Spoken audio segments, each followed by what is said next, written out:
La nature maintient habituellement ses cauchemars les plus grands cachés sous les vagues pour maintenir un équilibre. Mais durant la fin de la période permienne, cet équilibre s'est évanoui. Vous voyez, le Lopingien était une époque où la Terre elle-même semblait préférer la Terre sur la mer.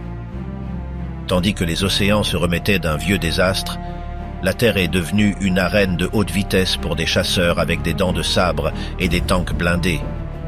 Pour le dire doucement, ceci fut la seule fois dans l'histoire où sauter dans un super-océan était votre meilleure opportunité pour rester en vie.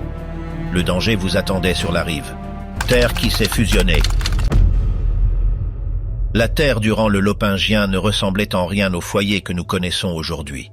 Pour le dire doucement, la planète était essentiellement une seule île massive, entourée par un vide bleu infini.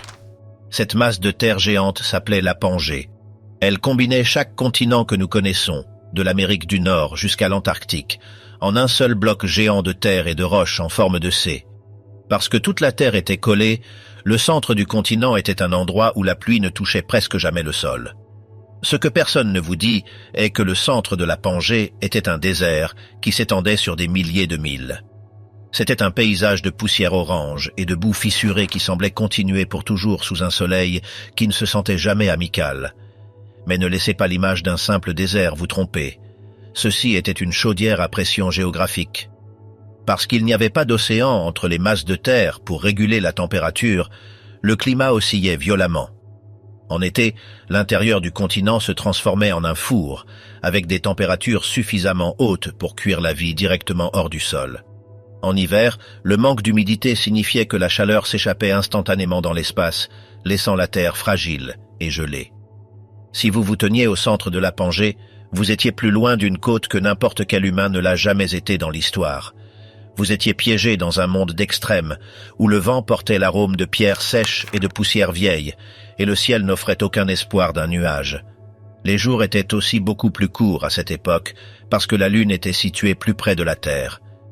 Elle était à seulement environ 230 000 milles de distance, comparée à la distance que nous voyons maintenant. Cette lune plus proche tirait sur la planète avec plus de gravité et la faisait tourner plus vite. Un jour complet n'avait que 22 heures de durée. Imaginez avoir 2 heures de moins chaque jour pour trouver de la nourriture ou un endroit où vous cacher. Mais les jours plus courts n'étaient que le début de l'influence de la Lune. Parce qu'elle était physiquement plus proche, elle apparaissait dans le ciel nocturne comme un orbe inquiétant et de taille excessive, paraissant significativement plus grande que la Lune que nous voyons cette nuit. C'était un œil blanc géant surveillant le monde, et sa gravité causait des marées massives qui déplacèrent les océans avec plus de pouvoir que ce que nous voyons maintenant. Beaucoup de gens sont fous de la différence que le climat a dû avoir, et ils ont raison. Les marées étaient si fortes qu'elles pouvaient laver des milles à l'intérieur des terres sur des côtes plates. Chaque fois que la marée montait, ce n'était pas seulement une douce augmentation de l'eau, c'était une vague implacable qui pouvait avaler des forêts entières de basses terres et des marais salants. La ligne côtière de la Pangée était un champ de bataille en changement constant entre la terre et la mer. Si vous étiez un animal vivant près de la rive, vous ne vous inquiéteriez pas seulement des prédateurs.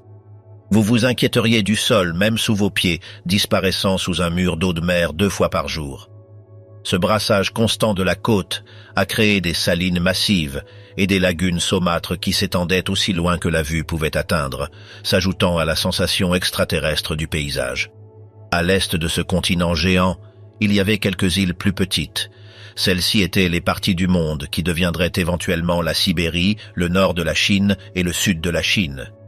Elles siégeaient dans une mer appelée Tétis, qui était comme un coin géant enfoncé dans le côté de la Pangée.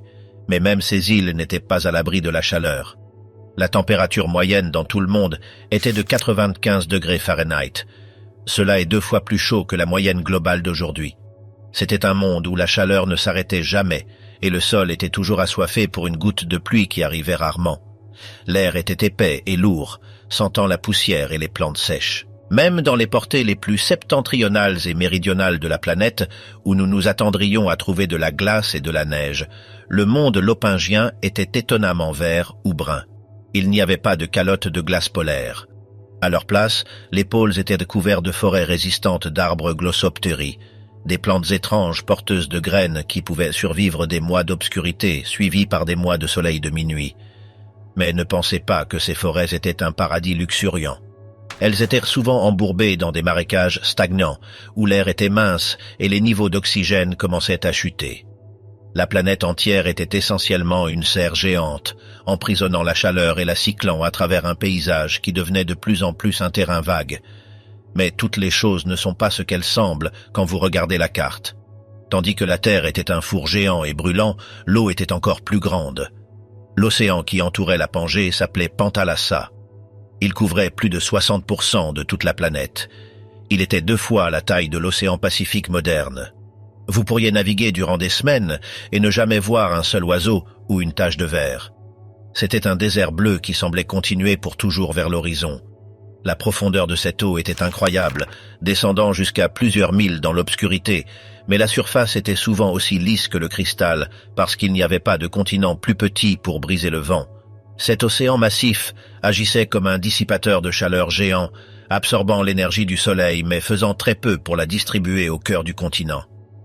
La circulation atmosphérique était si différente que des méga-moussons massives se formaient.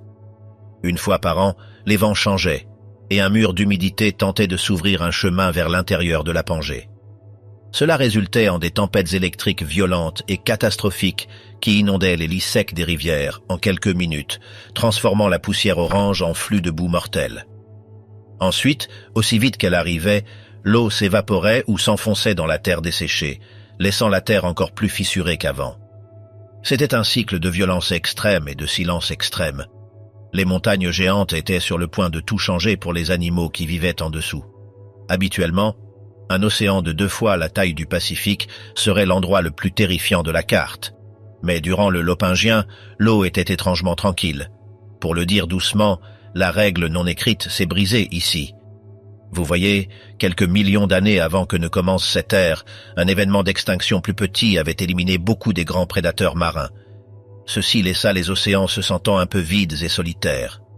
Beaucoup de gens sont fous des requins géants avec des dents en scie circulaires comme l'hélicoprion, mais ces monstres étaient déjà partis. Ils avaient disparu dans les livres d'histoire avant que le Lopingien ne commence même. Les requins qui sont restés n'étaient pas les géants de la légende. Les plus grands n'avaient qu'environ 6 pieds et demi de long. Cela est approximativement la même taille qu'une personne. Ces requins s'appelaient des hybodontes. Au lieu d'avoir des rangées de dagues aiguisées pour déchirer la chair, leurs dents avaient une forme plus semblable à des pierres arrondies. Elles étaient conçues pour broyer les coquilles de petits animaux, comme des calmars et des palourdes. Ce que beaucoup ont ignoré est que ces requins n'étaient pas intéressés par chasser quoi que ce soit de grand. Ils étaient les charognards et les broyeurs de coquilles des profondeurs, se déplaçant lentement à travers les courants chauds. Imaginez un océan où la chose la plus dangereuse que vous pourriez trouver est un requin qui veut manger votre déjeuner, pas vous. Ce fut un intermédiaire étrange dans l'histoire de la vie. Durant des millions d'années avant, les mers furent gouvernées par des poissons cuirassés massifs et des céphalopodes terrifiants. Des millions d'années après, elles seraient gouvernées par des ichthyosaures et des plésiosaures. Mais juste maintenant, dans le Lopingien, le trône était vide. L'eau était pleine de bancs de petits poissons osseux et de bancs d'ammonites, des créatures avec des coquilles enroulées qui flottaient à travers l'eau comme des sous-marins biologiques. D'autres créatures étranges, appelées scorpions de mer, étaient aussi encore là, mais elles n'allèrent pas bien. Dans le passé, ces arthropodes pouvaient croître jusqu'à avoir 8 pieds de long, plus grands qu'un homme. Mais pour l'époque du Lopingien, ils étaient petits et rares. Ils étaient comme les derniers survivants d'une famille qui avait autrefois gouverné le monde. Ils se cachaient dans la boue et se tenaient à l'écart de toute action réelle. Le fond de l'océan était couvert principalement de trilobites et de petites créatures avec coquilles qui ne bougeaient pas très vite. C'était un temps paisible pour les habitants du fond, avec très peu de chasseurs cherchant un repas. Mais cette paix était inquiétante. Si vous plongiez dans l'océan Pantalassique, vous n'écouteriez pas les chants des baleines ou le clapotis des géants reptiles marins. Vous n'écouteriez rien d'autre que le claquement des coquilles et le doux mouvement des courants. Les systèmes de récifs étaient aussi différents. Les récifs d'aujourd'hui sont construits par du corail, mais les récifs du Lopingien étaient construits par des éponges et des bryozoaires. Des animaux semblables à la mousse qui créaient des structures pierreuses massives. Ces récifs étaient des villes de vie en expansion, mais ils étaient fragiles. Il dépendait d'un équilibre très spécifique de la chimie de l'océan, et cet équilibre commençait à s'incliner. Ce que personne ne vous dit est que le manque de grands prédateurs a fait de l'eau un endroit très sûr pour être. Si vous étiez un petit poisson ou un reptile nageur, vous n'aviez pas à vous inquiéter qu'un monstre monte de l'obscurité pour vous avaler entier. L'eau était un sanctuaire comparé à la terre. Mais cette sécurité avait un prix. L'eau devenait aussi plus chaude et perdait son oxygène. La même chaleur qui cuisait la terre commençait lentement à transformer l'océan en une baignoire géante et tiède. C'était un monde silencieux, attendant que quelque chose de grand arrive. Le problème était la circulation. Parce que la Pangée était un bloc solide, les courants océaniques ne pouvaient pas se déplacer entre les continents. L'eau dans les parties profondes de Pantalassa commença à stagner. Elle devint anoxique, ce qui est une façon élégante de dire qu'elle s'est retrouvée sans oxygène. Cette eau morte commença à monter depuis les profondeurs. Tandis que la surface était encore pleine de vie, le monde obscur d'en dessous se transformait en un cimetière. Si un poisson nageait trop profond, il s'asphyxierait essentiellement dans l'eau. L'océan sûr se rétrécissait lentement, poussant toute la vie vers une couche mince près de la surface. Ceci mena à un phénomène étrange où les lignes côtières étaient incroyablement encombrées. Des milliers d'espèces de brachiopodes, de crinoïdes, qui ressemblent à des lys sous-marins, et de petits poissons, tous s'entassaient dans les eaux peu profondes éclairées par le soleil. C'était une exposition de vie vibrante et colorée, mais c'était aussi désespéré. Ils étaient piégés entre une masse de terre bouillante et un océan profond asphyxiant. Chaque année, l'eau devenait un peu plus chaude et l'oxygène devenait un peu plus rare. Les survivants de l'extinction précédente faisaient de leur mieux, mais l'environnement changeait plus vite qu'ils ne pouvaient s'adapter. Cependant, malgré la menace imminente, les mers du Lopingien continuaient d'être un endroit de beauté délicate. Les ammonites, avec leurs coquilles complexes et brillantes, dansaient à travers les vagues en nombre massif. Elles étaient les véritables maîtres des eaux de cette ère. Elles remplissaient chaque niche, des minuscules de la taille d'une pièce jusqu'aux plus grandes de la taille d'une assiette à dîner. Elles étaient la source primaire de nourriture pour les requins zibodontes et les quelques gros poissons qui restaient. C'était un monde qui fonctionnait comme une horloge, mais les engrenages commençaient à rouiller. Le silence de la mer était sur le point d'être remplacé par un rugissement de la forêt. Le gouvernant des plaines du Nord. Tandis que l'eau était sûre, la terre se transformait en un abattoir littéral. L'animal le plus terrifiant de la planète durant ce temps s'appelait Inostrancevia. Il vivait dans les parties du nord de la Pangée, dans ce que nous appelons maintenant la Russie. Pour le dire doucement, cette créature fut le premier monstre réel du monde terrestre. Il avait environ 11 pieds de long et pesait plus de 1000 livres. Cela est aussi pesant qu'un grand ours grizzly, mais cet animal était beaucoup plus rapide et agile. Il était construit comme un tank, mais se déplaçait comme un chat. Ce qui fait que l'Inostrancevia se distingue est sa face. Ce fut l'un des premiers animaux à développer des dents de sabre. Ses canines supérieures avaient 6 pouces de long. Celles-ci n'étaient pas seulement pour l'exposition. Elles étaient dentelées comme des couteaux à viande. Vous voyez, ce prédateur ne mordait pas seulement sa proie, il utilisait ses dents comme des outils chirurgicaux. Il ouvrait sa bouche à un angle de 90 degrés et plantait ses lames de 6 pouces dans le cou doux de sa cible. Beaucoup de gens sont fous des chats à dents de sabre, mais cela n'apparaîtrait pas avant encore 200 millions d'années. L'Inostrancevia fut le roi original des dents longues. Pour comprendre pourquoi l'Inostrancevia a eu tant de succès, vous devez regarder ce qu'il chassait.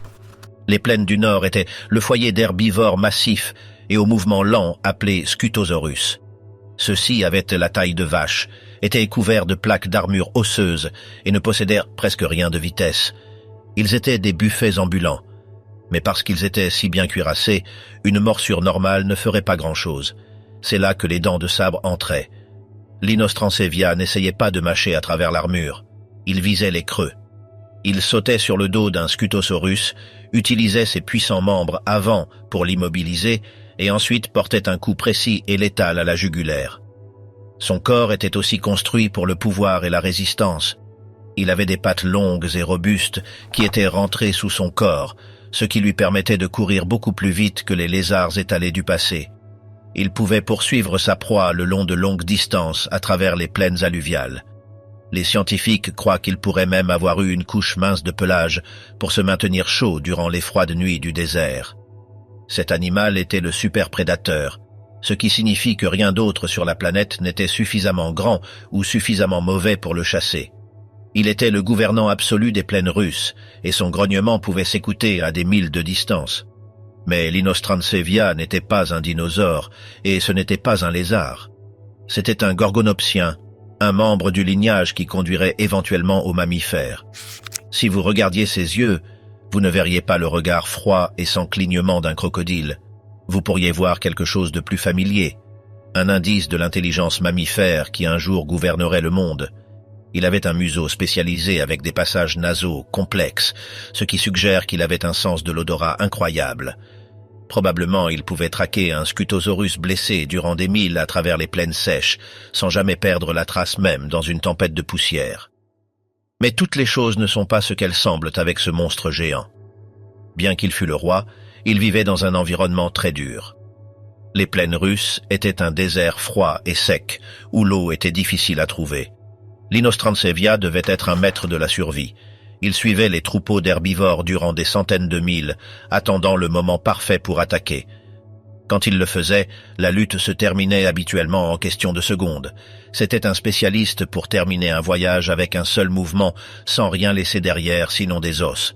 Cependant, être un super prédateur dans un monde changeant est un jeu dangereux. Parce que l'Inostrancevia était si spécialisé, il était vulnérable. Il avait besoin de beaucoup de nourriture pour maintenir son corps massif et ses hauts niveaux d'activité. Si les troupeaux de Scutosaurus commençaient à se raréfier à cause de l'aggravation des sécheresses, l'Inostrancevia serait le premier à sentir la faim.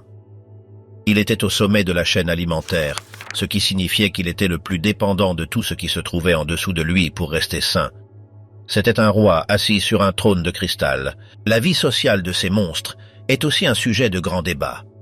Quelques preuves suggèrent qu'ils pourraient avoir chassé en couple ou petits groupes familiaux, ce qui les aurait rendus encore plus formidables. Imaginez deux de ces bêtes de 1000 livres travaillant ensemble pour abattre un herbivore géant. L'un distrairait la proie par le front, tandis que l'autre utiliserait ses massives dents de sabre pour terminer le combat par le côté. Ils étaient les machines d'élimination parfaites, raffinées par des millions d'années d'évolution pour être le cauchemar définitif du Permien. Malgré leur domination, ils n'étaient pas seuls.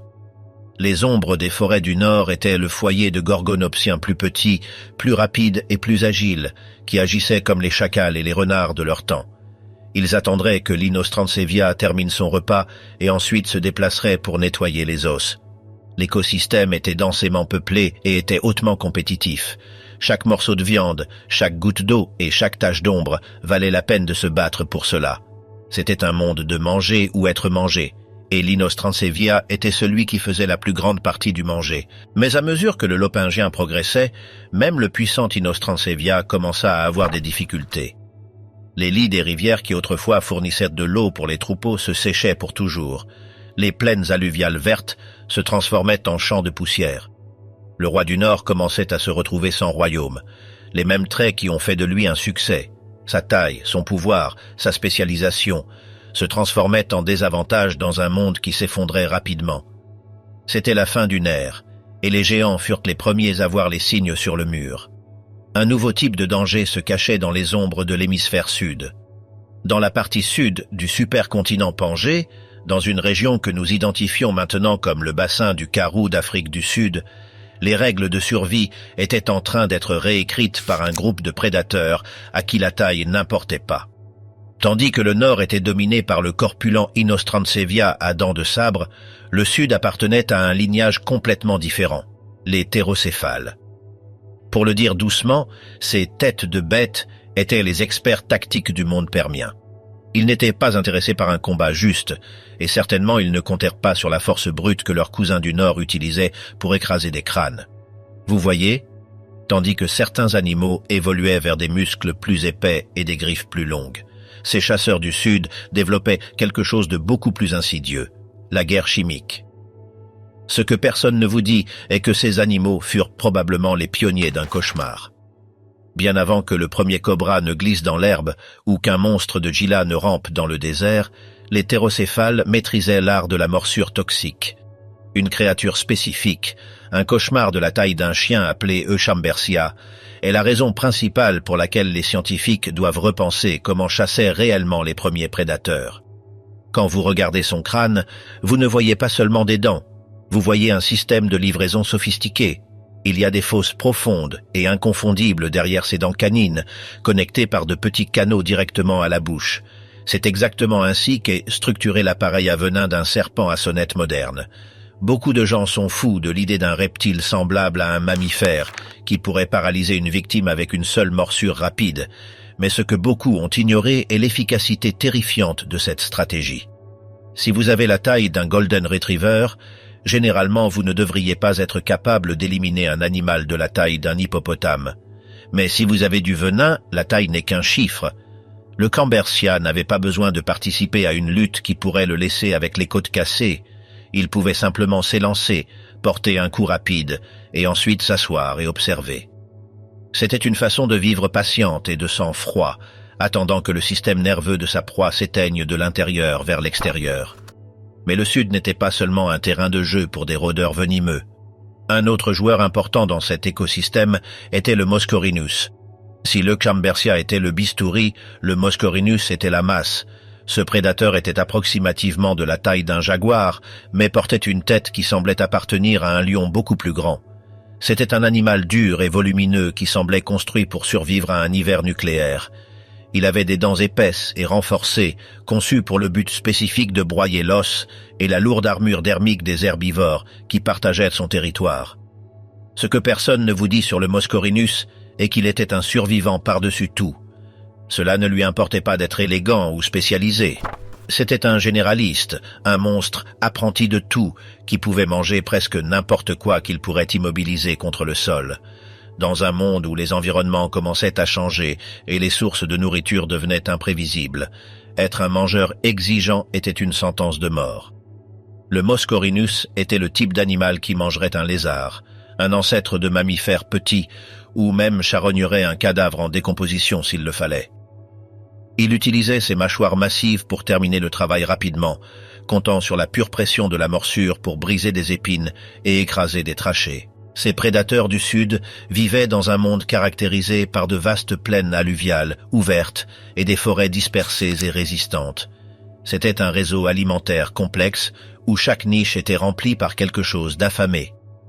Pour le dire doucement, la compétition était implacable.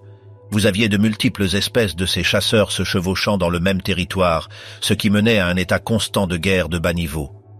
Imaginez un paysage où chaque ombre dans le fourré contenait le potentiel d'un chasseur caché. Il ne s'agissait pas seulement d'éviter les grands, il s'agissait de surveiller vos pas pour ne pas être mordu par un fantôme venimeux ou écrasé par un généraliste volumineux. Attendez jusqu'à ce que vous écoutiez comment ces animaux interagissaient avec leur environnement. La partie sud de la Pangée était sujette à des changements saisonniers qui pouvaient transformer une rive de rivière luxuriante en un cimetière desséché en question de semaines. Ceci signifiait que les prédateurs ne pouvaient pas simplement rester dans un seul endroit. Ils devaient être mobiles, intelligents et être prêts à se battre pour chaque morceau de viande. Chaque aube était un cadeau et chaque crépuscule était une menace. Les thérocéphales étaient les étoiles montantes de cette ère, démontrant que l'intelligence et l'armement spécialisé étaient souvent meilleurs que le pouvoir brut. La réalité est beaucoup plus étrange que la fiction, parce que ces animaux étaient nos parents lointains. Ils étaient partis du lignage des synapsides, les reptiles semblables à des mammifères. Ils commençaient à montrer des signes de métabolisme plus haut, et certains pourraient avoir eu même des vibrisses ou du poil rare. Ils étaient les modèles expérimentaux du design mammifère, testant du venin, des mâchoires broyeuses d'os et des structures sociales.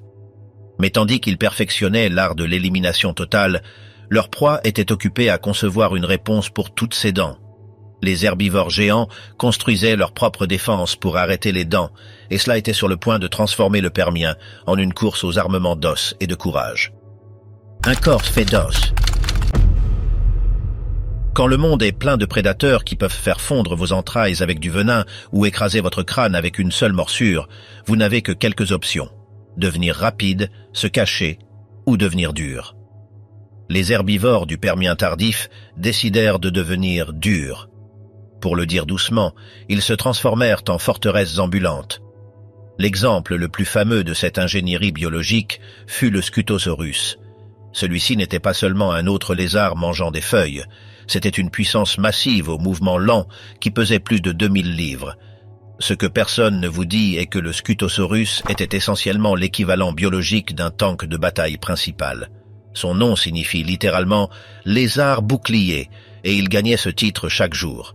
Tout son corps était couvert de plaques osseuses épaisses appelées ostéodermes, qui étaient incrustées directement dans sa peau. Beaucoup de gens sont fous des dinosaures cuirassés comme l'Ankylosaurus, qui apparurent des millions d'années après, mais le Scutosaurus fut le pionnier original du style de vie de n'essayer même pas de me mordre.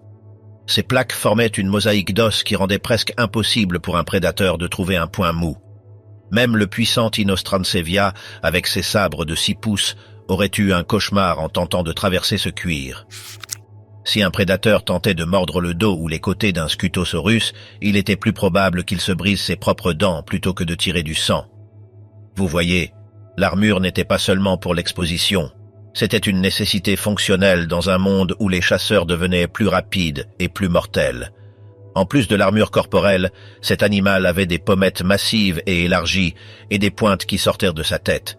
Celles-ci n'étaient pas seulement décoratives, elles protégeaient la zone vulnérable du cou et faisaient que l'animal paraissait 2 fois plus grand et 10 fois plus intimidant. Ce que beaucoup ont ignoré est comment cette armure affectait le style de vie de l'animal. Parce qu'ils portaient des centaines de livres d'os dans leur peau, ils n'étaient pas exactement construits pour la vitesse. Le Scutosaurus ne fuyait pas les problèmes, il se maintenait simplement ferme et attendait que l'attaquant abandonne. Ils passaient leurs jours à errer par des forêts sèches et le long des bords des lits des rivières en recul, se déplaçant avec un pas lourd et lent. Leurs pattes étaient positionnées directement sous leur corps pour supporter leur poids massif, un trait qui était assez avancé pour l'époque. Pour le dire doucement, leur régime était aussi dur que leur peau. Ils avaient des estomacs massifs en forme de baril, conçus pour agir comme des tanks de fermentation géants. Ils mangeaient la végétation la plus dure et fibreuse que le Permien avait à offrir, des plantes que d'autres animaux ne pouvaient même pas digérer. Ceci leur donnait un grand avantage parce qu'ils n'étaient pas en compétition pour les salades de haute qualité pour lesquelles les herbivores plus petits se battaient. Ils étaient les survivants définitifs, transformant du combustible de basse qualité en un cadre massif et cuirassé. Ce que personne ne vous dit sur ces gentils géants est qu'ils étaient probablement très sociaux. Quand vous êtes lent et lourd, il y a de la sécurité dans les nombres. Souvent nous trouvons des fossiles de ces animaux regroupés, ce qui suggère qu'ils se déplaçaient en grands troupeaux. Imaginez un horizon plein de centaines de ces colosses cuirassés, leurs plaques osseuses cliquetant tandis qu'ils se déplaçaient. Un seul Scutosaurus était une cible difficile, mais un troupeau d'entre eux était un mur impénétrable d'os et de muscles. Ils étaient les rois des plaines, apparemment invincibles pour les prédateurs de leur époque. Cependant, voici le truc. Être un géant entraîne un prix massif. Pour maintenir un corps si grand et une armure si épaisse, vous avez besoin d'une quantité incroyable de ressources. Un Scutosaurus avait besoin de manger presque constamment pour maintenir son tank de fermentation fonctionnant et il avait besoin d'une source fiable d'eau pour traiter toute cette fibre sèche. Dans l'époque lopingienne, le monde commençait à se sécher. Les plaines alluviales luxuriantes se transformaient en bassins de poussière et les points d'eau disparaissaient. La règle non écrite de l'évolution est que plus vous êtes spécialisé, plus vous tombez fort quand l'environnement change. Le Scutosaurus était parfaitement conçu pour un monde qui disparaissait lentement. Son armure pouvait les protéger du venin de l'Eucambersia et des mâchoires du Moscorinus, mais elle ne pouvait pas les protéger de la soif. Ils étaient prisonniers de leur propre succès, enfermés dans un plan corporel qui requérait de la stabilité dans un monde qui était sur le point de passer par une crise tectonique de milieu de vie. Tandis que ces géants étaient concentrés sur les prédateurs dans les buissons, ils ne réalisèrent pas que le sol même qu'ils foulaient commençait à vibrer. Le climat changeait, les plantes mouraient, et la chaleur montait à des niveaux qu'aucune quantité d'armure osseuse ne pouvait supporter. Le sol sous leurs pieds commençait à chauffer beaucoup plus que d'habitude, et le ciel était sur le point de devenir d'une couleur qu'aucun être vivant n'avait jamais vue. Tout ce que nous savons sur l'histoire de la vie sur Terre a changé il y a environ 252 millions d'années. La transition du Permien au Trias ne fut pas seulement un changement de chapitre, ce fut le plus proche que la vie ait été d'être complètement effacée. Les scientifiques l'appellent la Grande Mort, et pour le dire doucement, cela fait que l'astéroïde qui a éliminé les dinosaures ressemble à un mauvais après-midi. Vous voyez, la catastrophe ne vint pas de l'espace extérieur, elle vint de juste sous leurs pieds. Dans la partie nord de la Pangée, dans la région que nous appelons maintenant la Sibérie, la Terre littéralement s'est ouverte. Ceux-ci n'étaient pas seulement des volcans standards, ceux-ci étaient les trappes sibériens, une série de fissures massives qui versèrent de la lave fondue durant des centaines de milliers d'années. Nous ne parlons pas d'une seule montagne explosant, nous parlons d'une inondation de lave suffisamment grande pour couvrir tous les États-Unis d'une couche de roche d'une mille de profondeur. C'était comme si la planète avait décidé de se retourner à l'envers. Ce que personne ne vous dit est que la lave ne fut que le début. Les vrais monstres étaient les gaz invisibles. Les éruptions incendiaires des dépôts massifs de charbon souterrain, envoyant des billions de tonnes de dioxyde de carbone et de méthane dans l'atmosphère. Ceci créa un effet de serre emballé qui transforma la planète entière en un four littéral. La température moyenne dans tout le globe s'est envolée. Dans certaines zones, la surface de la Terre atteignit un étonnant 140 degrés Fahrenheit. Beaucoup de gens sont fous de la dramatique boule de feu, de l'impact d'un astéroïde. Mais ce que beaucoup ont ignoré est que la Grande Mort fut un processus lent et agonisant d'asphyxie et d'épuisement par la chaleur. Les océans, qui avaient été un sanctuaire durant des millions d'années, se transformèrent en un cimetière toxique. À mesure que l'eau chauffait, elle perdait sa capacité de retenir l'oxygène. Ceci est un processus appelé anoxie, et c'est basiquement comme si l'océan entier retenait sa respiration jusqu'à mourir. Pour empirer les choses, des bactéries spécialisées commencèrent à prospérer dans ces eaux pauvres en oxygène, éructant des quantités massives de gaz sulfure d'hydrogène. Les mers devinrent un désastre stagnant et acide qui sentait les œufs pourris. Si vous étiez un poisson ou un trilobite, vous n'étiez pas seulement en train de bouillir, vous étiez en train d'être empoisonné par l'eau même dans laquelle vous viviez. Sur Terre, la situation était encore plus grave. Le soufre dans l'air se combina avec l'humidité pour créer une pluie acide si puissante qu'elle pouvait arracher les feuilles des arbres et dissoudre les nutriments dans le sol. Les vastes forêts du Permien simplement se flétrirent. Ceci mena à un effondrement total de la chaîne alimentaire. Quand les plantes moururent, les herbivores comme le cuirassé Scutosaurus furent les premiers à partir. Ils étaient trop grands, trop lents et requéraient trop de nourriture pour survivre dans un terrain vague. Sans les herbivores, les grands prédateurs comme l'Inostrancevia et le Moscorinus n'avaient rien à chasser. Ce que personne ne vous dit est que 95% de toutes les espèces dans l'océan furent effacées de l'histoire. Sur Terre, 70% de toutes les familles de vertébrés disparurent. Ce fut un bouton de réinitialisation à échelle globale. La règle non écrite était revenue avec vengeance, s'adapter ou disparaître. Les rois spécialisés du lopingien, les rôdeurs venimeux, les géants broyeurs d'os et les tanks cuirassés furent tous effacés de la carte. Leurs fossiles sont tout ce qui reste d'un monde qui était possiblement plus extraterrestre et diversifié que le monde des dinosaures. La partie la plus terrifiante de la Grande Mort ne fut pas la chaleur ou l'acide, ce fut le silence. Durant des millions d'années, le monde fut une cacophonie de vie, et ensuite, en un battement de cœur géologique, il est resté silencieux. Le paysage était un désert monochrome de poussière rouge et de basalte noir. Les quelques survivants furent ceux qui purent se cacher dans des terriers, ceux qui purent manger n'importe quoi et ceux qui purent respirer l'air mince et toxique. À mesure que les feux des trappes sibériens finalement commencèrent à se refroidir, le monde était une ardoise en blanc. L'ère des reptiles semblables à des mammifères, comme les maîtres indiscutables, était terminée, mais le décor se préparait pour quelque chose d'encore plus fameux. Les survivants étaient petits, rudes et rares, et ils étaient sur le point d'hériter d'une planète brûlée qui finalement était prête pour un nouvel ensemble de règles.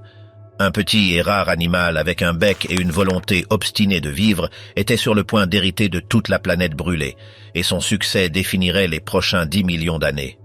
Le règne du Lystrosaurus.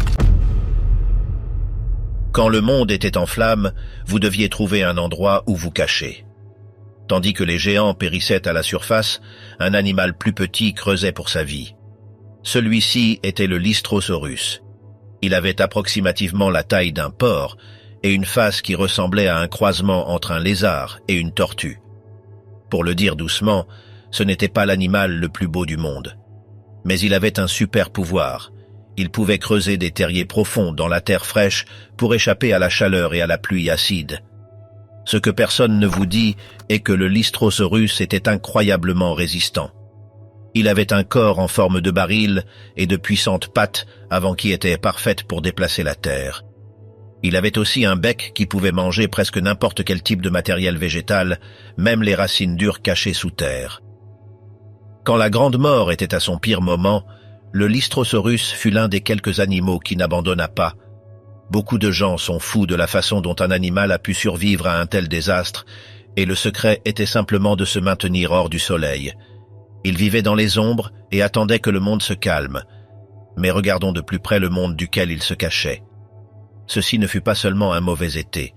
Ce fut un effondrement écologique si profond que l'air même s'est transformé en un cocktail venimeux de CO2 et de dioxyde de soufre.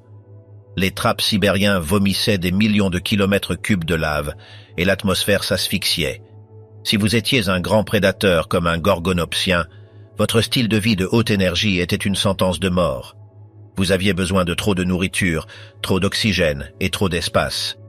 Le Lystrosaurus, cependant, était un maître de la philosophie de moins et plus. Vous êtes-vous déjà demandé pourquoi certaines créatures semblent construites pour la fin du monde? L'anatomie du Lystrosaurus était une classe magistrale d'ingénierie de survie. Sa cage thoracique était étendue, permettant des poumons massifs qui pouvaient extraire l'oxygène de rien, littéralement. Tandis que les niveaux d'oxygène tombaient en flèche à des niveaux qui feraient qu'un humain moderne s'évanouisse, ce porc lézard continuait simplement à respirer. C'était le survivaliste définitif du Permien. Après que les éruptions finalement s'arrêtèrent, le monde était vide. Il n'y avait plus de gorgonopsiens pour les chasser, ni plus de scutosaurus pour rivaliser pour la nourriture. Parce qu'ils étaient les seuls qui restaient, les populations de Lystrosaurus explosèrent. Durant quelques millions d'années, ils furent l'animal terrestre le plus commun sur la planète. Les scientifiques croient qu'à un moment donné, 90% de tous les vertébrés terrestres étaient des Lystrosaurus. Pensez à cela pendant une seconde. Si vous marchiez à travers le supercontinent de Pangée durant le Trias précoce, presque chaque être vivant avec lequel vous trébucheriez serait un Lystrosaurus. C'était un monde de porcs-lézards, s'étendant à travers les plaines en récupération. Ils furent le pont entre le vieux monde et le nouveau. Mais il ne s'agissait pas seulement d'être le dernier debout. Il s'agissait de l'échelle pure de leur domination. Imaginez une planète entière où presque chaque niche écologique, des vallées jusqu'au contrefort des montagnes, était occupée par la même espèce. C'est un phénomène biologique que nous n'avons pas revu. En termes modernes, ce serait comme si chaque chat, chien, vache et cerf sur la Terre se transformait soudainement en un seul type de raton laveur. C'était une monoculture de survie. Cependant, toutes les choses ne sont pas ce qu'elles semblent quand il s'agit d'être un survivant. Le Lystrosaurus a dû vivre dans un monde qui était encore très dur et imprévisible. Le climat continuait d'être chaud et les plantes tardaient à repousser. Ils furent les pionniers d'une nouvelle ère, ouvrant le chemin pour que les ancêtres des dinosaures éventuellement prennent le contrôle. Leur capacité à creuser et manger n'importe quoi les sauva, mais cela signifia aussi qu'ils passèrent beaucoup de temps seuls dans la terre. Ils furent les héros silencieux de la récupération du Permien, s'accrochant à la vie quand tout le reste avait lâché prise. Le secret de leur succès pourrait résider en réalité dans leur vie sociale. La preuve de traces fossilisées et d'ensemble de morts massives suggère que ces animaux n'étaient pas seulement des cacheurs solitaires. Ils peuvent avoir avancé en grands troupeaux essoufflés, se traînant à travers les paysages gris couverts de cendres, en recherche de la prochaine tâche de fourré résistant. Pouvez-vous imaginer le son de milliers de créatures, avec bouche de bec grattant la terre à la fois? Cela aurait été le battement de cœur d'une planète mourante, revenant lentement à la vie. Mais voici où l'histoire prend un tournant. Même les empires les plus grands doivent tomber, et le règne du Lystrosaurus ne fit pas exception. À mesure que la Terre commença à se stabiliser, les mêmes traits qui les rendirent parfaits pour l'apocalypse, leur métabolisme lent, leur régime généraliste, leur nature fouisseuse, commencèrent à se transformer en désavantage. Le monde changeait de nouveau, mais cette fois, il changeait pour le mieux. L'air s'éclaircissait, les forêts revenaient, et de nouveaux joueurs entrèrent dans le jeu. Le Lystrosaurus avait maintenu la ligne durant des millions d'années. Ils avaient maintenu la flamme de la vie vertébrée vacillant dans le couloir le plus sombre de l'histoire de la Terre. Mais à mesure que le paysage du Trias devenait vert de nouveau, des prédateurs plus rapides, plus minces et plus mauvais commencèrent à émerger des ombres évolutives. Les porcs lézards avaient fait leur travail. Ils avaient été le pont, et maintenant, le pont n'était plus nécessaire. Ils commencèrent à s'effacer, laissant derrière un monde qui était prêt pour quelque chose de beaucoup plus grand et beaucoup plus terrifiant. Les océans étaient sur le point de récupérer leur titre comme le foyer des monstres. À mesure que commençait la période triasique, la Terre commença à guérir des blessures de la Grande Mort. Les volcans se turent et les températures commencèrent à baisser lentement à des niveaux normaux. Avec la Terre majoritairement vide, de nouveaux types d'animaux commencèrent à évoluer. Mais le changement le plus important arrivait de nouveau dans l'eau. Pour le dire doucement, l'océan était fatigué d'être sûr. Vous voyez, la règle non écrite était sur le point d'être imposée avec une vengeance qui durerait encore 200 millions d'années. Ce que personne ne vous dit est que l'eau devint le lieu de naissance de la prochaine génération de géants. Des reptiles géants, comme les ichthyosaures, commencèrent à déménager de nouveau dans la mer. Ils ressemblaient à des dauphins mais croissaient jusqu'à avoir 60 pieds de long. Imaginez un prédateur aussi grand qu'un autobus scolaire nageant à travers les vagues. Beaucoup de gens sont fous de la rapidité avec laquelle l'océan a récupéré sa réputation terrifiante. Ce que beaucoup ont ignoré est qu'une fois que les grands prédateurs furent de retour dans l'eau, la Terre n'était plus l'endroit le plus terrifiant pour être. L'équilibre était revenu à son état naturel. Mais pourquoi retourner à l'eau en premier lieu? Pensez à la Terre pour un moment. C'était un environnement brûlé, compétitif et instable. Mais l'océan? L'océan était un buffet. À mesure que les écosystèmes marins se reconstruisaient, ils étaient remplis de poissons et de céphalopodes qui n'avaient pas de prédateurs réels. Pour un reptile habitant de la Terre, l'eau représentait une mine d'or de calories non exploitées. Cela commença avec de petites créatures semblables à des lézards plongeant leurs doigts dans la houle, et en quelques millions d'années, l'évolution les avait sculptés dans les machines de natation définitives. La transition fut étonnante. Ces animaux n'ont pas seulement appris à nager, ils se sont engagés avec les profondeurs. Ils changèrent leurs pattes marcheuses pour de puissantes nageoires et leur queue de lézard pour des queues verticales massives. L'ichthyosaure, en particulier, s'adapta tellement à l'eau qu'il ne pouvait plus retourner à terre pour pondre des œufs. À la place, ils firent quelque chose de radical. Ils commencèrent à donner naissance à des petits vivants dans l'océan ouvert. Ce fut le moment où la mer réclama réellement sa couronne. Mais ce ne furent pas seulement les ichthyosaures. Les mers du Trias étaient un laboratoire pour combustible de cauchemars. Vous aviez les plésiosaures avec leurs cous impossiblement longs, ressemblant à des serpents enfilés à travers les corps de tortues.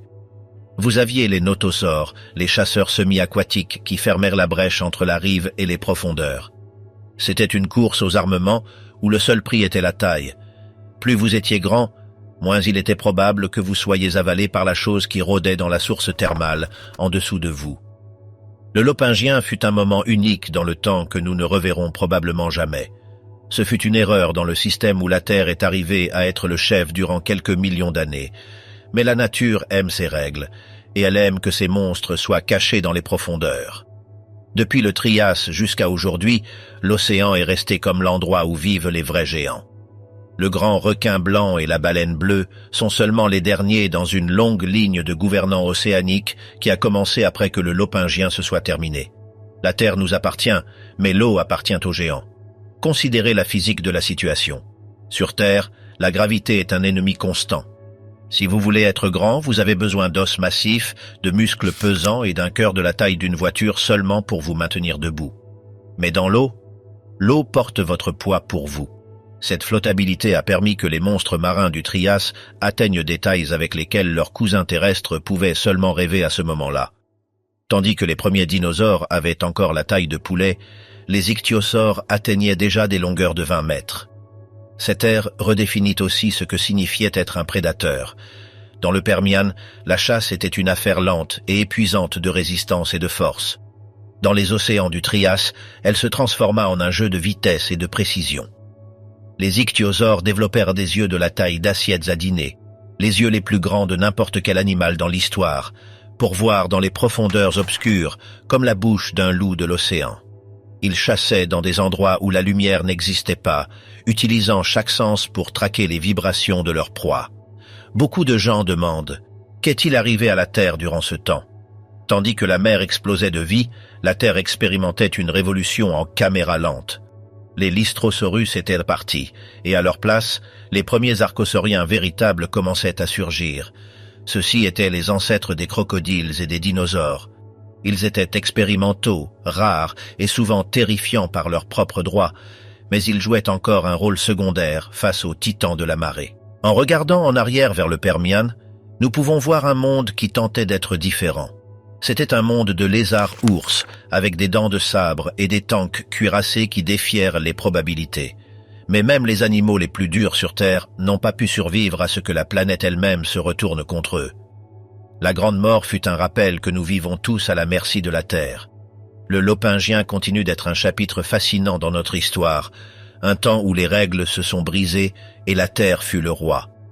Ce fut une ère belle et terrifiante qui nous montra à quel point la nature peut devenir réellement sauvage quand elle veut changer le jeu.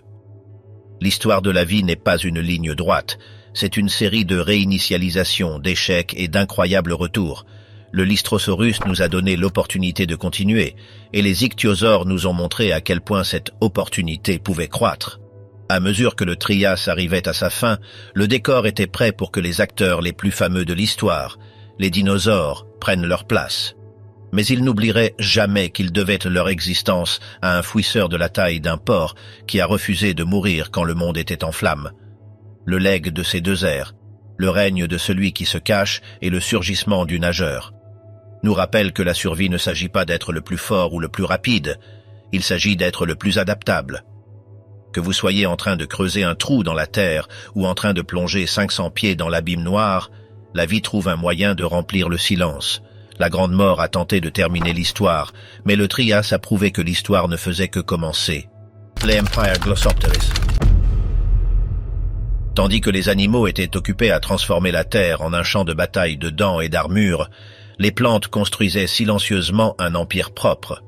Pour le dire doucement, le Lopingien ne fut pas seulement un temps pour des monstres. Ce fut un âge d'or pour la verdure qui s'étendait à travers les portées du sud de la Pangée comme un vaste tapis feuillu. Vous voyez, la plante dominante n'était pas quelque fleur exotique ou un pin imposant. C'était la Glossopteris, une fougère à graines avec des feuilles en forme de langue qui pouvaient croître dans des forêts plus denses que n'importe quoi que nous voyons aujourd'hui. Celles-ci n'étaient pas les arbustes de votre arrière-cour. Elles formèrent des forêts massives qui couvrirent ce qui est maintenant l'Antarctique, l'Australie et l'Afrique du Sud, transformant le paysage en une mer de verre qui se balançait dans les vents chauds et secs. Ce que personne ne vous dit est que la Glossopteris était un survivant dans un monde qui détestait l'humidité. Ses feuilles étaient épaisses et cireuses, conçues pour enfermer chaque goutte d'eau durant les méga-moussons qui frappaient le continent une fois par an. Beaucoup de gens sont fous de la façon dont ces plantes lâchaient leurs graines comme les conifères modernes, mais ce que beaucoup ont ignoré est leur rôle dans la création des dépôts de charbon que nous minons aujourd'hui. Ces forêts étaient si prolifiques qu'elles empilaient des couches de végétation morte dans des terres basses marécageuses, se compressant durant des millions d'années dans l'or noir qui a impulsé la révolution industrielle. Imaginez marcher à travers une plantation de Glossopteris, l'air épais, avec l'arôme de terre humide et de feuilles en décomposition, le sol spongieux sous les pieds par les tourbières qui pourraient avaler entier un herbivore inattentif. Mais ne pensez pas que ces forêts étaient une couverture uniforme d'ennui. Dans les terres basses équatoriales, des endroits comme l'actuelle Jordanie, des découvertes récentes révèlent un berceau caché de l'évolution des plantes. Ici, des ensembles mixtes de gingophytes précoces, de cicadophytes et de conifères voltialans prospérèrent dans des environnements tropicaux et vaporeux, poussant les origines de ces lignages de plantes avec graines plus loin que ce que nous avons jamais pensé. Celles-ci n'étaient pas seulement de la flore de remplissage, elles étaient des prototypes expérimentaux, testant des façons de se reproduire sans dépendre de l'eau pour que le sperme nage à travers elles. Ce fut une révolution botanique arrivant dans les ombres du supercontinent, où les lianes se tordaient autour des troncs et les fougères se déployaient comme des parapluies verts, créant un sous-bois si dense que la lumière du soleil touchait à peine le sol de la forêt. Ce que beaucoup ont ignoré est comment ces plantes ont donné forme à tout l'écosystème. Les graines de Glossopteris étaient un festin pour les herbivores les plus petits, se dispersant comme des bombes nutritives à travers les plaines sèches.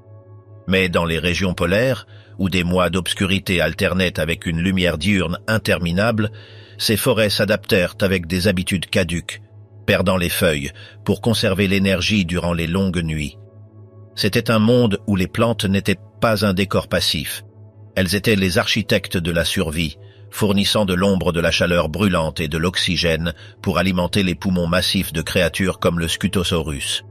Cependant, à mesure que le climat oscillait violemment, ces empires commencèrent à s'effilocher sur les bords, leurs racines luttant contre les déserts envahissants. La règle non écrite était qu'aucun empire ne dure pour toujours, spécialement quand le sol commence à éructer du feu. Mais pour un bref moment géologique, la Glossopteris a gouverné le sud avec une résistance silencieuse, un bastion vert dans un monde au rouge vif. Son effondrement signalerait la fin, mais son legs vit dans chaque veine de charbon que nous excavons aujourd'hui. Si vous pensiez que les grands prédateurs étaient les seules choses à craindre sur la terre lopingienne, vous n'avez pas connu les cauchemars les plus petits qui trottent sous les pieds. Pour le dire doucement, tandis que l'Inostrancevia montrait ses sabres, une armée d'insectes et d'arthropodes transformait le fourré en une zone de guerre bourdonnante et bruyante. Vous voyez, le Permien avait vu l'apogée des bestioles géantes antérieurement, mais pour le Lopingien, elles avaient rétréci de nouveau à des tailles plus familières, bien que cela ne les rendît pas moins formidables. Des cafards de la taille de votre main se glissaient à travers la litière de feuilles, tandis que des coléoptères primitifs creusaient dans le bois en décomposition, créant des réseaux de tunnels qui rivalisaient avec les colonies de fourmis modernes. Ce que personne ne vous dit est que ces bestioles rampantes furent les héros anonymes de l'ère. Beaucoup de gens sont fous des libellules massives du Carbonifère, mais ce que beaucoup ont ignoré est comment les insectes du Lopingien se sont adaptés au climat sec avec des exosquelettes plus durs et des ailes qui pouvaient les porter à travers de vastes déserts en recherche d'humidité. Dans les forêts, des paléodictyoptères, insectes anciens avec des bouches en forme de bec, succèdent à la sève des tiges de Glossopteris, tandis que des hémiptères primitifs sautaient entre les fougères comme des seringues vivantes. Imaginez le bourdonnement constant. Une symphonie de mandibules broyant la matière végétale et de pattes crissant à travers la poussière, une bande sonore qui étouffait même les rugissements des gorgonopsiens distants. Mais la terre n'était pas le seul domaine pour ces légions de pattes. Dans les mers peu profondes et les lagunes saumâtres, les derniers euryptérides, ces soi-disant scorpions de mer, s'accrochaient à la vie, bien qu'ils fussent des ombres de ce qu'ils furent. Autrefois de 8 pieds de long, pour le Lopingien, ils étaient réduits à de simples charognards d'1 pied de long, se cachant dans la boue et attaquant les trilobites qui passaient. En parlant de cela, les trilobites eux-mêmes étaient dans leur dernière, avec seulement une poignée d'espèces comme Pseudophilipsia survivant dans les eaux profondes et privées d'oxygène. Ces arthropodes cuirassés, vétérans de 500 millions d'années, étaient finalement en train de disparaître, leurs corps enroulés salissant le fond de l'océan comme des reliques écartées. Ce que beaucoup ont ignoré est le rôle que ces petites créatures jouèrent dans le réseau alimentaire. Ils étaient les recycleurs, décomposant la matière morte et fertilisant le sol pour les herbivores massifs. Dans un monde d'extrêmes, ils prospérèrent en étant partout et en mangeant n'importe quoi, champignons, spores, même entre eux-mêmes. Mais à mesure que l'atmosphère s'épaississait avec du CO2 et que les moussons devenaient erratiques, même ces hordes adaptables commencèrent à s'éclaircir. La règle non écrite était simple. La taille n'importe pas toujours, mais l'adaptabilité, oui. Ces légions rampantes maintenaient l'écosystème fonctionnant, un rappel que le vrai pouvoir réside souvent dans les ombres, pas dans le centre de l'attention. Au-dessus du chaos de la terre et de la mer, les cieux du Lopingien couvaient une tempête silencieuse qui les condamnerait tous. Pour le dire doucement, l'atmosphère n'était pas seulement chaude et lourde, elle se brisait de façon qui laissait des rayons mortels se verser comme à travers un toit avec des fuites. Vous voyez, une preuve géochimique récente de sites comme Meishan en Chine montre un pic massif dans la destruction de l'ozone juste avant la Grande Mort, avec des changements isotopiques suggérant une couche protectrice amincie qui a exposé la vie à une radiation ultraviolette brûlante. Ce que personne ne vous dit est que ceci ne fut pas seulement un effet secondaire, c'était un monstre par son propre droit. Beaucoup de gens sont fous de l'accumulation de CO2 des trappes sibériens, Mais ce que beaucoup ont ignoré est comment les halogènes volcaniques, chlore et brome, ont mâché l'ozone, créant une crise globale d'UV. Le CO2 atmosphérique était déjà monté à 2500 ppm, emprisonnant la chaleur comme une couverture de laine dans un jour d'été, mais le trou d'ozone l'a amplifié, brûlant des plantes et mutant l'ADN dans les animaux exposés. Imaginez le soleil frappant sans merci, des feuilles se courbant et devenant brunes sur les arbres Glossopteris, tandis que des créatures d'eau peu profondes, comme les brachiopodes, souffraient de morts massives par les rayons intensifiés qui pénétraient les vagues. Pour empirer les choses, le dioxyde de soufre des éruptions s'est mélangé avec la vapeur d'eau pour former un voile brumeux, atténuant le soleil tandis que les pluies acidifiées dépouillèrent le sol. Les niveaux d'oxygène, qui étaient déjà en train de baisser dans les océans, fluctuaient violemment dans l'air, stressant les prédateurs de haut métabolisme comme l'Inostrancevia. Les fossiles montrent du pollen mal formé et une augmentation dans la production de spores, tandis que les plantes tentaient désespérément de s'adapter, un cri botanique d'aide dans un ciel empoisonné. Ce que beaucoup ont ignoré est comment ce bouclier fissuré a accéléré l'effondrement. La radiation UV a affaibli les systèmes immunitaires, rendant les espèces plus vulnérables aux maladies et à la faim. La règle non écrite était que ce que vous ne pouvez pas voir peut toujours vous éliminer. Tandis que l'atmosphère devenait traîtresse, elle prépara le décor pour que les éruptions terminent le travail.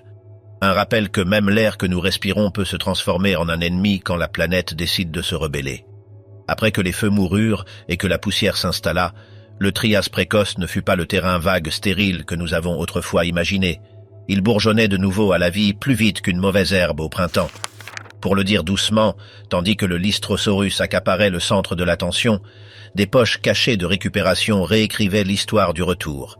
Vous voyez, de nouveaux fossiles de la section South Taodongou du nord de la Chine révèlent un écosystème diversifié émergeant seulement 75 000 ans après l'extinction, avec des plantes et des tétrapodes rebondissant dans une mosaïque de fougères, de conifères et d'arbustes résistants.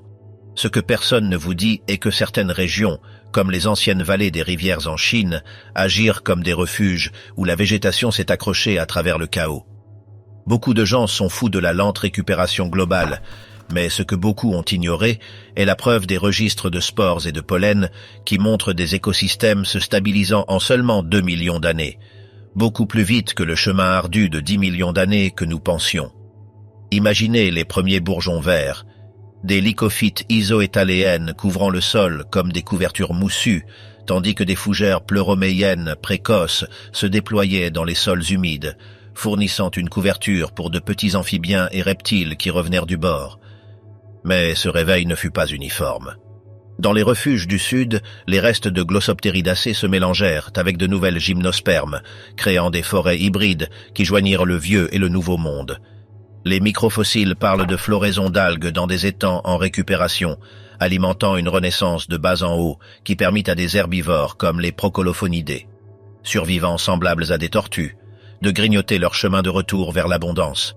Ce fut une renaissance fragile, ponctuée par des vagues de chaleur persistantes, mais la vie s'adaptait avec une détermination ruda. Ce que beaucoup ont ignoré est comment ces oasis vertes ont accéléré le surgissement des archosauriens, les ancêtres des dinosaures, en reconstruisant la chaîne alimentaire depuis les racines. La règle non écrite était que l'extinction nettoie le plateau, mais la nature abhorre le vide. Cette renaissance rapide a démontré que même après le pire extermination, une seule spore pouvait allumer un empire, préparant le décor pour l'explosion du Trias qui rapetisserait les géants du Permien. Le monde du Lopingien, l'acte final de la période permienne, fut un décor préparé pour un drame si intense qu'il a presque terminé la vie sur Terre complètement. Ce fut un temps où le supercontinent de Pangée s'étendait de pôle à pôle, une masse de terre massive qui dictait le climat, les marées et la survie même de chaque créature qui marchait sur sa surface. Pour comprendre cette ère, vous devez regarder au-delà des monstres fameux et plonger dans les histoires spécifiques et localisées de survie qui ont eu lieu dans les ombres de l'apocalypse venant. Les récolteurs-fouisseurs du Sud. Tandis que les plaines du Nord résonnaient avec les rugissements terrifiants et gutturaux de géants avec dents de sabre comme les gorgonopsiens, les vallées du Sud de la Pangée cachaient un type d'histoire de survivants complètement différent et possiblement plus important. Pour le dire doucement, Des excavations récentes en Afrique ont déterré un trésor absolu d'herbivores petits et rudes qui étaient déjà en train de perfectionner l'art de disparaître sous terre, bien avant que le monde n'éclate en flammes. Vous voyez, dans les bassins arides et blanchis par le soleil de ce qui est maintenant la Tanzanie et la Zambie, les paléontologues ont découvert de nouvelles espèces de dicynodontes qui réécrivent complètement le scénario sur la résistance du Permien. Ceux-ci étaient de petits mangeurs de plantes, semblables à des reptiles qui ressemblaient à un croisement biologique étrange entre un blaireau avec bec, un porc en miniature et un carlin, équipés de défenses conçues pour des excavations lourdes plutôt que des duels pour la domination. Ceux-ci n'étaient pas les tanks corpulents et aux mouvements lents que beaucoup de gens associaient à l'air, déambulant aveuglément vers leur perte. Ils étaient des pionniers de taille réduite, creusant profondément dans les rives sèches des rivières pour échapper à la chaleur brûlante et se cacher des prédateurs qui rôdaient par la surface. Ce que personne ne vous dit est que ces découvertes, provenant de sites légendaires comme le bassin de Ruhuhu en Tanzanie et le bassin de Luangwa en Zambie, retardent complètement notre compréhension de comment la vie s'est préparée pour le pire. Ce ne fut pas une course de dernière minute. Le plan pour la survie était en train d'être tracé des millénaires avant. Ces trouvailles montrent que les dicynodontes étaient en train de se diversifier et de se spécialiser juste avant que la grande mort ne commence sérieusement. L'un qui se détache parmi les nouvelles trouvailles est une espèce avec un museau incroyablement en forme de pelle, un outil biologique parfaitement évolué pour arracher des tubercules épais et des bulbes riches en humidité dans le sol desséché et compacté. Tandis que les gorgonopsiens investissaient leurs points évolutifs dans des dents plus grandes et des courses plus rapides, des stratégies qui requéraient une prise calorique massive, ces petits fouisseurs investissaient dans l'efficacité. Ils apprenaient comment s'en sortir avec moins, comment extraire l'eau de racines sèches et, le plus important, comment disparaître. Beaucoup de gens sont fous du Lystrosaurus comme le survivant définitif de l'extinction, l'enfant de l'affiche de la résistance qui a réussi à peupler tout le globe dans les suites. Mais ce que beaucoup ont ignoré est que ses cousins antérieurs furent les vrais testeurs bêta pour le style de vie fouisseur. Ils furent ceux qui se rendirent compte que la surface se transformait en un piège mortel et que la sécurité résidait sous les pieds de leurs ennemis. Ils furent pionniers dans les comportements qui éventuellement permettraient au Lystrosaurus de conquérir le monde post-apocalyptique. Il ne s'agissait pas seulement de creuser un trou, il s'agissait de concevoir un microclimat. Ces anciens ingénieurs créèrent des tunnels sophistiqués en spirale qui pouvaient atteindre des longueurs de plus de 3 pieds, serpentant vers la terre plus fraîche dans un patron de tire-bouchon. Ceux-ci n'étaient pas seulement de simples trous dans le sol, ils étaient des merveilles architecturales qui servaient comme garderie pour leurs petits et refuges contre les tempêtes durant les méga-moussons chaque jour plus violentes. Imaginez un paysage parsemé de ces terriers cachés, où le sol même semblait respirer à mesure que la chaleur du jour commençait à se rompre. La géologie de l'époque suggère un monde d'extrêmes, chaleur brûlante et aride suivie par des pluies torrentielles qui érodèrent la terre. Dans cet environnement chaotique, le design en spirale des terriers a probablement aidé à réguler la température et l'humidité, maintenant les occupant frais quand le soleil cuisait les roches au-dessus et évitant qu'ils se noient quand les cieux s'ouvraient. Tandis que le soleil plongeait sous l'horizon dentelé, peignant le ciel de pourpres et d'oranges meurtris, l'air se remplissait avec les doux grognements de familles émergeant au crépuscule. Leurs petites défenses brillaient dans la lumière agonisante, tandis qu'ils cherchaient des racines de fougères et des graines, toujours en maintenant un œil attentif dans les ombres. Ils vivaient dans un monde où la marge d'erreur se réduisait chaque jour. Pourtant, ils trouvèrent un moyen de prospérer dans la terre. Mais ces récolteurs fouisseurs n'étaient pas seuls dans leur bastion du sud, et certainement ils ne survivaient pas en isolation.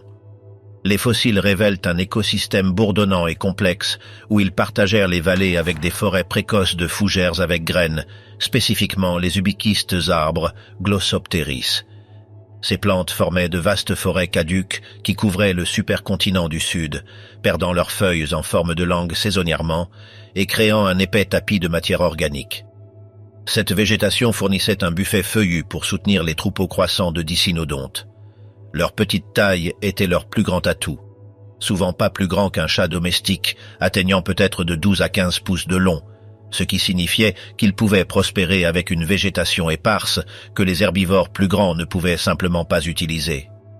Un pareil assort massif avait besoin de boisseaux de fourrage seulement pour continuer de bouger. Un petit dicynodonte fouisseur pouvait subsister avec quelques tubercules denses en nutriments. Ceci leur donna un avantage massif dans le climat chaque jour plus imprévisible du Permien tardif. À mesure que la couche d'ozone commença à se fissurer et que les températures globales montèrent de 15 ou 20 degrés Fahrenheit, même ces experts souterrains affrontèrent leurs limites. La science nous dit que les trappes sibériens étaient en train de déchaîner l'enfer de l'autre côté du monde, mais les effets étaient globaux. La pluie acide commença à dépouiller les forêts et le soleil se transforma en un laser radioactif. Leurs terriers pouvaient les protéger de la piqûre immédiate de la pluie acide et de la rafale invisible de radiation UV qui déchire l'ADN. Mais ils étaient impuissants contre l'effondrement total de leur source primaire de nourriture. Quand les forêts de Glossopteris commencèrent à mourir, se transformant en pourriture fongique, le réseau alimentaire commença à se rompre. Cependant, leur capacité à entrer dans des états de torpeur ou d'estivation, une hibernation d'été, pourrait leur avoir acheté un temps précieux. Ils pouvaient se blottir dans leurs sanctuaires en spirale, ralentir leur rythme cardiaque et attendre que passe le pire de la saison, un truc que leurs voisins plus grands ne pouvaient simplement pas réaliser. Ce que beaucoup ont ignoré est comment ces trouvailles spécifiques permettent aux scientifiques modernes de cartographier des patrons de survie à travers la totalité de la Pangée, montrant exactement pourquoi certains lignages de dicynodontes ont réussi à traverser le feu, tandis que d'autres disparurent dans le registre fossile. La règle non écrite de l'époque était que devenir petit et souterrain était une stratégie gagnante dans un monde qui s'inclinait vers le chaos absolu. Ces récolteurs du Sud furent les architectes silencieux de la résistance, démontrant que parfois les humbles ne font pas seulement qu'hériter de la terre, ils creusent leur chemin dedans et attendent que passe la tempête. Ils représentent une vérité fondamentale sur l'évolution. Ce ne sont pas toujours les plus forts ou les plus féroces qui survivent, mais les plus adaptables. Tandis que les superprédateurs gouvernaient la terre avec terreur, ils étaient des hommes morts marchands, excessivement spécialisés pour un monde qui était sur le point de disparaître. Les fouisseurs, cependant, étaient des généralistes, se cachant dans l'obscurité, attendant l'aube d'une nouvelle ère. Mais tandis que ces petits fouisseurs dominèrent le sol, il y avait d'autres créatures rôdant dans les ombres des voies navigables qui glissaient au lieu de rôder, prêtes à réécrire les règles de la chaîne alimentaire à leur propre façon terrifiante. Si la Terre était une chaudière à pression de dents et d'armure, les voies navigables du Lopingien étaient regardées par d'anciens résistants qui effaçaient la ligne entre poissons et grenouilles. Pour le dire doucement, le Permien tardif ne s'agissait pas seulement de reptiles dominant la scène. Ce fut un temps où des amphibiens massifs, semblables à des salamandres, patrouillaient les rivières et les lacs comme des sous-marins vivants qui respirent.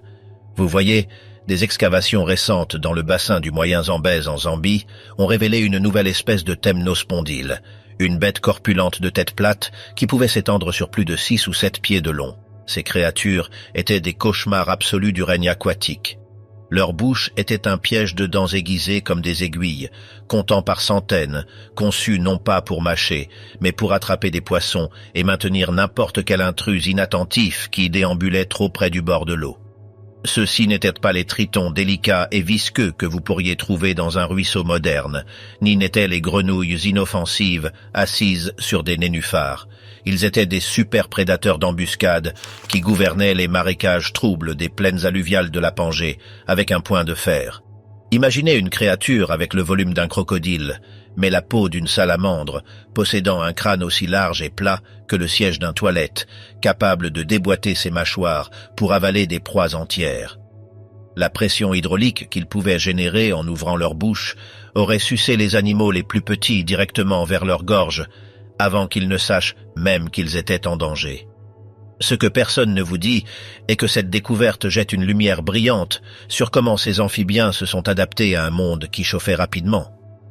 Ils n'étaient pas seulement des restes d'une ère antérieure, ils étaient des machines létales hautement spécialisées. Ils développèrent des crânes plus larges pour accommoder des forces de morsure plus fortes et des pieds palmés et musclés pour naviguer par les marais saisonniers qui étaient enclins à se transformer en boue épaisse et étouffante. Beaucoup de gens sont fous des amphibiens géants du Carbonifère antérieur, ceux qui vécurent quand les niveaux d'oxygène étaient très hauts et les bestioles avaient la taille d'aigle. Mais ce que beaucoup ont ignoré est que ces versions du Lopingien étaient de véritables sentinelles écologiques, survivant dans un monde beaucoup plus dur et avec moins d'oxygène. Ils prospérèrent dans les lagunes saumâtres où les salines rencontraient les rivières d'eau douce, occupant une niche que peu d'autres animaux habitants de la Terre pouvaient tolérer. Imaginez une scène crépusculaire où l'eau ondule presque imperceptiblement, tandis qu'un de ces géants sort à la surface. L'atmosphère est épaisse par l'humidité et l'odeur de végétation en décomposition. Ses yeux, positionnés sur la partie supérieure de sa tête en forme de pelle, brillent comme des braises mourantes dans la lumière basse, scannant la rive.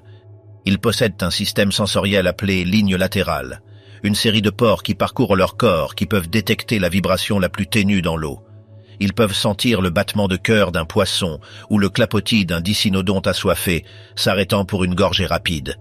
Quand ils attaquent, c'est avec la vitesse d'un claquement de fouet. Un clapotis, une lutte, et ensuite le silence, tandis que le prédateur traîne son repas vers la pénombre. Leur peau était probablement texturée comme du cuir rugueux, ce qui les aidait à se camoufler parfaitement entre les lits de joncs pourris et le bois tombé des plaines alluviales. Ceci les transformait en gardiens invisibles des voies navigables, capables de rester immobiles durant des heures, ralentissant leur métabolisme jusqu'à un pas de tortue, jusqu'à ce qu'arrive le repas parfait. Mais toutes les choses ne sont pas ce qu'elles semblent avec ces colosses glissants.